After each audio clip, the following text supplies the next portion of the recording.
it funny how you can remember things that happened 20, 30, 50 years ago, and I can't remember where I put my car keys from this morning. 20 years ago, my husband Peter and I decided we need a bit of excitement in our lives. We came up with the idea of going to work in England. We'd heard about couples going to work there and doing domestic work, cooking and housekeeping and that type of thing.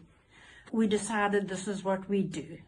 And of course we loved each other so much. We couldn't bear the thought of working apart.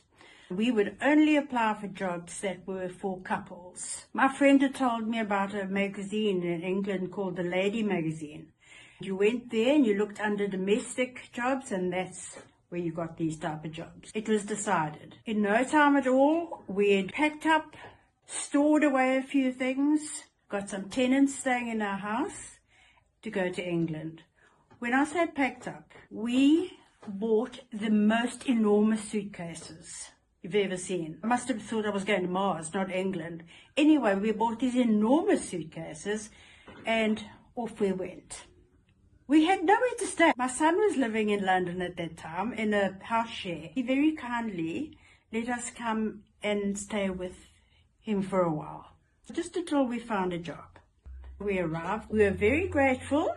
We had this tiny, tiny little room that he had set aside for us.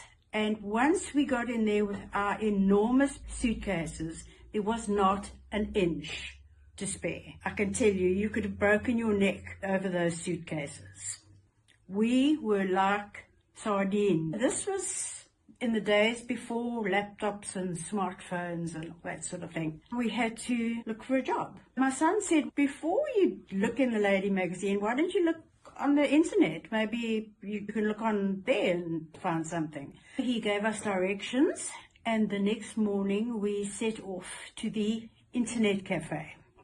Now, do you remember those horrible little joints where there were rows of strangers sitting at these enormous big computers with smoke in the air and smell of coffee and click, click, click, click, click? We waited until there was an opening and we squeezed in and we sat down at one of the computers. We sat right next to each other so we could see the screen and put in exactly what we needed to. What should we type in? I said, we do want to stay together in the job. What about couple available? You heard me correctly. We put in couple available in a public place on the screen that was visible to everybody standing around us, and within seconds the screen filled with offers of, let's just say, nothing that I want to share with you now, and definitely nothing to do with polishing silver or pouring tea. I said, shut it down before someone sees it.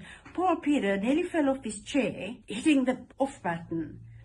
We got up, we paid our 50p for using the computer, and we shot off out of there and went straight back home. We were already calling it home, our little room that we had with my son. He said, oh, you were quick. We spent a terrible time. We sat down to one of the computers and I typed in couple available. And we got all these really strange things that offered to us on the screen. And we quickly switched off and we left. My son said, Mom, you didn't. You put in couple available on a public computer. I said, yeah, well, you know we want to work as a couple. Well, it's been a family joke ever since the day that Mom and Peter offered themselves out as a couple. That was our first day in England. We were there for 3 years, and I've got lots of funny stories, and if you'd like to hear any more of them, just let me know in the comments. My name is Rose, and my channel is called My Life Journey with Rose. I must go now. I've got to find my car keys. I had them this morning. They are here somewhere. Bye for now.